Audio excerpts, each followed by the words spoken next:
Sir ఇన్ని రోజులు arrest చేయకుండా ఎలక్షన్ ముందే అరెస్ట్ చేయడం కారణం ఏమంటారు? ఇది ప్రపంచవ్యాప్తంగా ఉన్నటువంటి తెలుగు వారికి అయితేనేమి మినిమం జ్ఞానం ఉన్న ప్రతి ఒక్క వ్యక్తి అనుకున్నది ఒకటే ఒక విషయం. ఇది కేవలం రాజకీయ కక్ష కోసమే. మరి నారా చంద్రబాబు నాయుడు గారిని ఇంకా 6 నెలలు ఎలక్షన్ ఉందనగా మరి ఆయన రాజకీయ దురుద్దేశంతోనే, రాజకీయ కక్షతోనే మరి ఈ జగన్మోహన్ రెడ్డి ప్రభుత్వం అరెస్ట్ చేసిందని చెప్పేసి చాలామంది కొవ్వు కోకలుగా చెప్తున్నటువంటి విషయం. కోకలుగా చెప్పుకుంటున్నారు ఇది కేవలం రాజకీయ కక్షతోనని. కాబట్టి ఇలాంటివి మరి రాజకీయ 4.5 సంవత్సరాలు పరిపాలనలో మీరు చూస్తున్నాం కనుక ఇప్పుడు ఈయన యొక్క పరిపాలనా విధానం చూస్తే గత 4.5 సంవత్సరాల్లో కూడా అచ్చెన్నాయుడు గారిని అయితేనేమి, కొల్లి రవీంద్ర గారిని అయితేనేమి, అలాగే బండారు సత్యనారాయణ గారు అయితేనేమి, అయ్యన్ పోత్రి గారిని అయితేనేమి, అలాగా తెలుగుదేశంలో ఉన్నటువంటి ఎవరైతే గలం గొంతు విప్పి ప్రభుత్వం యొక్క ఏదైతే విధానాలను ప్రశ్నిస్తున్నారో వాళ్ళని గొంతు నొక్కడమే ఈ యొక్క ప్రభుత్వ లక్ష్యంగా పనిచేస్తుంది. కాబట్టి ఇలాంటివన్నీ మానుకోవాలి.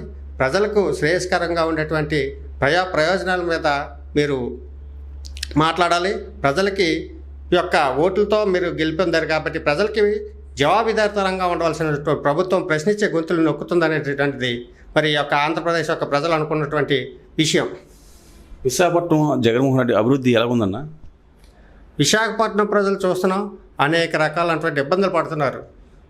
ఈ ఒక విధంగా చూడాలంటే విశాఖ ప్రజలు చాలా సౌమ్యులు. ఎంతమంది వచ్చినా సరే వాళ్ళని హక్కున చేర్చుకొని ప్రేమాభిమానాలతో ఉన్నటువంటి ప్రశాంతమైనటువంటి విశాఖపట్నంలో ఏదైతే సిబిసిఎన్సి ల్యాండ్స్ అయితేనేమి, దసపల్లా భూములు అయితేనేమి, అలాగే ఏదైతే అనేక భూదందాలు విలువైన భూములన్నీ కూడా మాయమైపోయినాయి. ఈ వైఎస్ఆర్సీపీ నాయకులు చాలామంది చోట నుండి మోటా నాయకులు అందరూ కూడా మరి ఈ యొక్క భూదందాలు ఎక్కువగా చేయడం జరిగింది. అలాగే డీఫార్మ్ భూములు అయితేనేమి ఇవన్నీ కూడా అన్యాక్రాంతం అయిపోవడం జరిగింది. వీళ్ళ బడా నాయకుల చేతిలోకి వెళ్ళడం జరిగింది. వీటన్నింటినీ కూడా మేము జీవీఎంసీ కౌన్సిల్లో మేము ప్రశ్నించాం. కానీ వాళ్ళకి ఎక్కువగా మెజారిటీ ఉండడంతో అన్యాయంగా కూడా మరి ఆ బిల్లన్నీ పాస్ చేసుకొని వెళ్ళిపోవడం జరిగింది.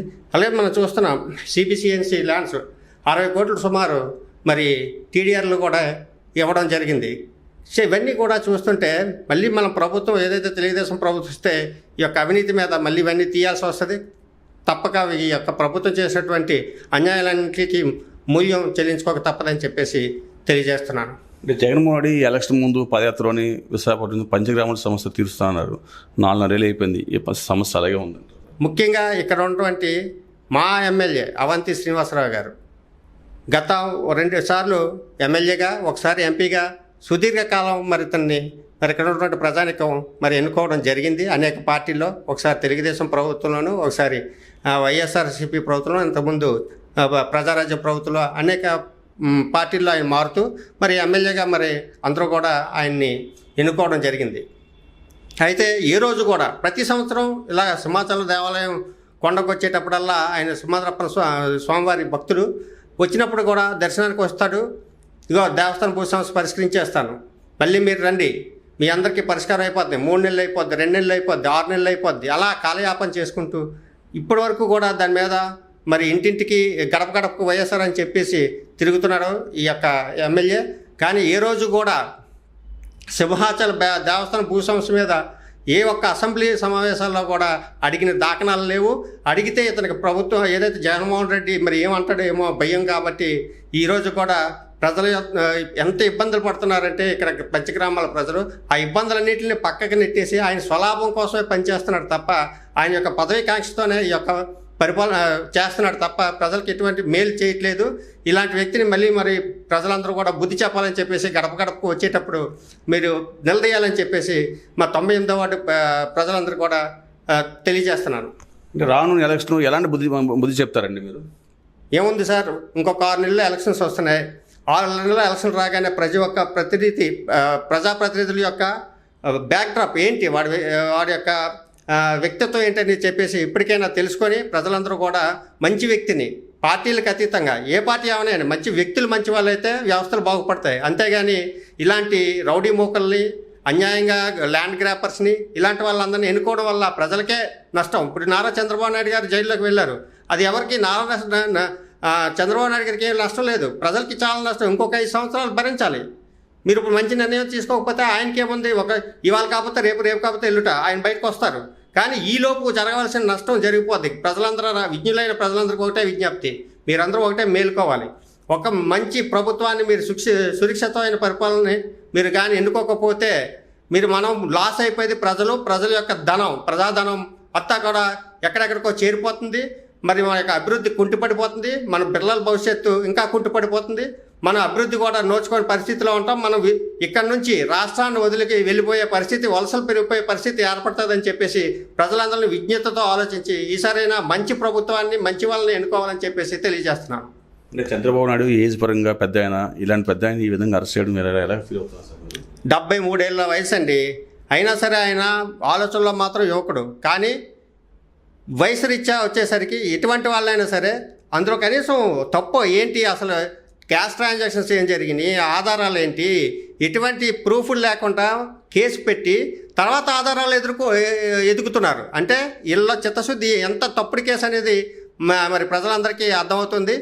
ఎటువంటి ఆధారాలు సమర్పించకుండా ముందు కేసు ఫైల్ చేసి ఎప్పుడో 2 ఏళ్ళ కిందట కేసు పెట్టిన దాన్ని వాళ్ళందరినీ విడిచిపెట్టేసి, ఏదైతే ఐఏఎస్ ఆఫీసర్లు వాళ్ళందరినీ విడిచిపెట్టేసి ఏదైతే 37, 38 ఎక్లూజ్ కింద ఇతన్ని పెట్టి ఇప్పుడేమో వచ్చి ఆయన మీద ఇంట్రాగేషన్ అంటారు.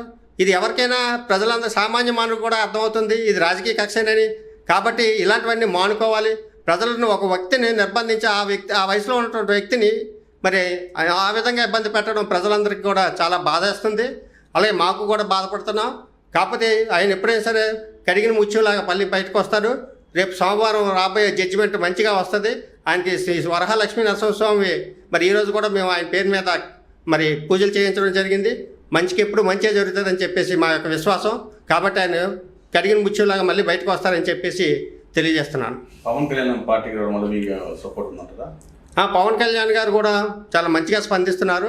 ఆయన కూడా ఇప్పుడు ఆయన వచ్చినటువంటి ఇన్కమ్ను వదిలేసి ఏదైతే సిటీ పరిశ్రమ ద్వారా వచ్చినటువంటి ఆదాయంతో ఆయన పార్టీని నడుపుకుంటూ కనీసం ఎవరి దగ్గర కూడా చేయి చాచుకుంటా ఆయన ఒక మంచి వ్యక్తిత్వంగా ఉన్నటువంటి వ్యక్తి. కాబట్టి ఆయన కూడా ఈరోజు కూడా ఓడిపోయినప్పటికీ కూడా ఆ రోజు నుండి ఈ రోజు వరకు ఎంత వ్యయప్రయాసమైనటువంటి పార్టీని నడుపుకుంటూ ప్రజలందరినీ ఉత్తేజపరుస్తూ అందరినీ ఎడ్యుకేట్ చేస్తున్నాడు. అలాంటి వ్యక్తిని మనం ప్రోత్సహించాలి. ఎందుకంటే అవినీతిని ప్రశ్నించే గొంతు మరి పవన్ కళ్యాణ్ది. ఆయన యొక్క తోడ్పాటు కూడా మరి తెలుగుదేశం పార్టీకి అనుకూలంగా ఉంటుంది.